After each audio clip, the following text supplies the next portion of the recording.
Radio's exclusive coverage of Comic-Con 2018. Welcome back to our live coverage of Comic-Con here in San Diego. I'm Julia Cunningham, and I have the editorial director of People Magazine and Entertainment Weekly joining me.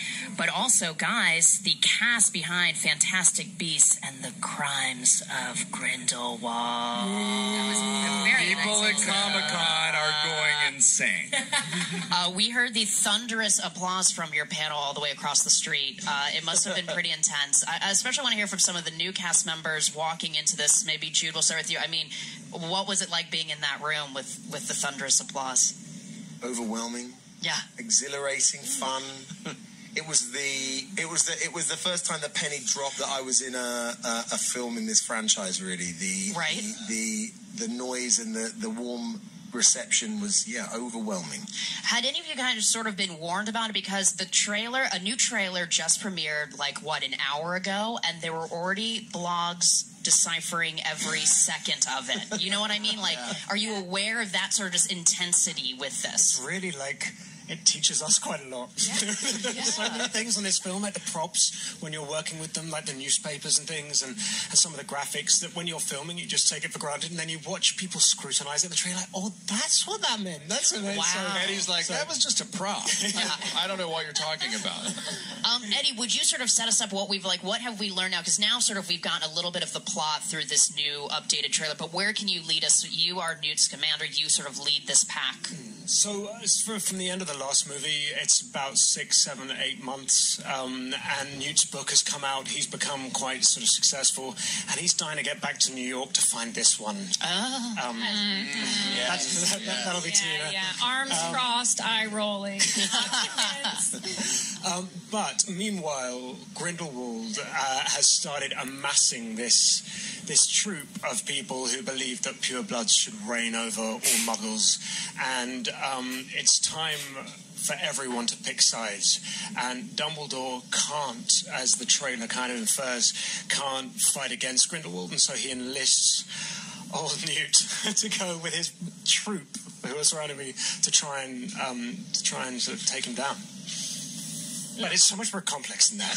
Right, there are all these other people doing extraordinary things. And it's so much more romantic. Yeah. And there's cute bits with animals. Yeah. So the Niffler. What kind of romance is at play in the film? Sexy romance. It's all sex. It's the sexy kind. Wow. By darker, we mean sexual variety. Sexual variety of darkness. So you like Sex Lies and Videotape with magicians. A lot of anger. So much anger. This is radio, but I feel like it's important to describe. He is Chris's toe down. I'm glad you brought it up. This is the first interview that I can say serious stuff in, Zoe. But you on People can't see my outfit. They're going to think, oh, listen to this. And he looks beautiful, by the way. But I do wonder, sort of your relationship with Grindelwald in the sense of, are you also amassing followers? We see a quick moment of a new character, Claudia, I can't say, Maledictus. We see a brief moment of you two walking together. Is this something also, there's this weird sort of rebellion also happening within Wizards, maybe, or something? Maybe. You're really good. Speculations. Wow, that would be so weird. Dr. Cunningham here. But, there must be some sort of excitement of just also bringing more cast members in. Zoe, what can you tell us about your character? I can tell you that, let's see, I am Lestrange, which I think says a lot on its own. I'm old friends with Newt from Hogwarts. He's come back into town, and I've become engaged to his brother. And I know, what kind of a dick move is that? Huh. From who? You or? I mean, both of us. We should really take a minute and reflect on. Let's have a moment. And throughout the story, I think her past really catches up with her, and the audience will see kind of why she is this tortured soul. And the other thing is, Grindelwald he's more clever than just being bad. He's managing to cause fissures in relationships through families, through the sides and loves, and he's doing it with a sense often of being reasonable. and that's so he's quite a complicated sort of delicate character in some ways. He's bringing everyone's stuff to the surface, really. You know, he's really stirring the pot. Yeah. And like shaking Dumbledore to his core, maybe a little bit. Very much so. I mean, the frustration for Dumbledore is that he can't really get involved, but can only operate from afar. Hence the way he recruits Newt to sort of act on his behalf. But because of his past relationship with Grindelwald, he's very aware of what Grindelwald is trying to do, and perhaps is the only one who sees and knows the oath that Grindelwald made earlier on. Interesting. And where do we sit with Queenie and Jacob? Well, you guys are over there. Fair. We're over here. Do you still have your bakery? Where do we pick up with your business? Bakery! Has no one asked you about the bakery? You're the first. It's true. There's a lot of assumptions. He's dressed well. The bakery's done well. Okay. Very soon. Those shoe pastry, rumples to those short like hotcakes. Yeah, I think the bakery's doing okay. No one was gluten-free. No one back then. Yeah, that wasn't a thing then. That hadn't been discovered. Those were the days. You're not going to going with that now, Dan. That's very good. Who you were then? This is very good. Keep going. Keep going. Man, we want man. Does anyone remember the show? Yeah. All in the Family. It's the first All in the Family reference that we've had all day. Yeah, this is our wondering when it was going to happen.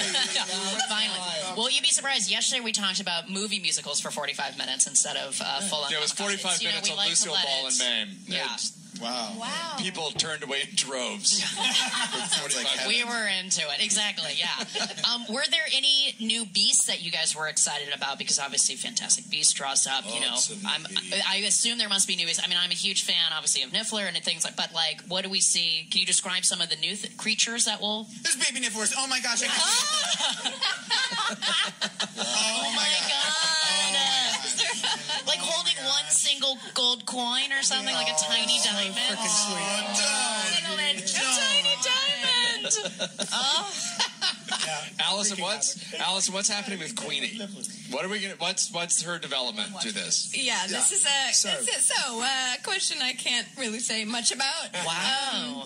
There is, there's quite an evolution. You know, there's a little bit of time has passed between the last movie and now, and kind of with all the characters, you know, you see like a bit of growth and change, and then some stuff happens. I can't tell you. That seems exciting, though, that you can't even tell us. It's really, I mean, my press list is basically like, don't say anything. Wow. The other amazing thing about this film, like when we all read the script, because you get a little sense, Joe gives you these tidbits over filming the first one of what might happen, but when we read the script, the amount of kind of jaw-dropping, secret, revealing moments was sort of almost too much. It was like, it's so extraordinary that actually coming here to Comic-Con and beginning to show the trailer, being able to let some of these things just begin to emerge has been wonderful. But we hope everyone will keep the secrets. Keep the secrets. What is your relationship like with your brother, between Newt and Theseus? I guess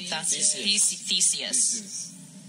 It's a strong bond, but Theseus is Newt's older brother, and he's a little bit worried, you know. He's out in the world, and Theseus is more straight-laced. He's the opposite to his brother, and he wants him to join forces and do what the older brother wants the younger brother to do. So it's about coming together and an evolution of that. Interesting. Very cool. When they started shooting the film, they did a scene together. You were at a bar, like seated at a bar or something, and they didn't know it, but they, at the exact same moment in the scene, it's like their noses or itch their eye. I can't remember what the gesture was, but at the exact same moment, they did the same Jester, and it was kind of incredible. They were very. That scene's been cut. See it on the DVD extra. Guys, just imagine it, okay? It was terrible, but the gesture was just. The gesture was there. Other than that, completely unusable. Wow. It's on the show reel. It's on the show reel. It was actually. It was pretty uncanny because they were very connected. Really. Poor Callum had to have freckles painted on him, though. Yeah. Oh, he did. 30 minutes. I thought it improved him, but Even my hands. Even his hands. Do I have freckles? Dedication. That is dedication. Well, the trailer looks awesome. We're very excited about it. Thank you guys so much for coming. Oh, there's so many more questions. I know. Maledictus. You know she's fat. I know. The name gives it away. Do you? Claudia! Oh. Do you ever know anyone is bad? You know? That's true. Really? It's true. I mean, really? Evolving characters, I guess. But the film, Fantastic Beasts and the Crimes of Grindelwald, will be in theaters November 16th. Yes. Thank you so much for joining us. Thank you. We're going to be back in just a couple minutes with more live coverage, so stay right here on Entertainment Weekly Radio.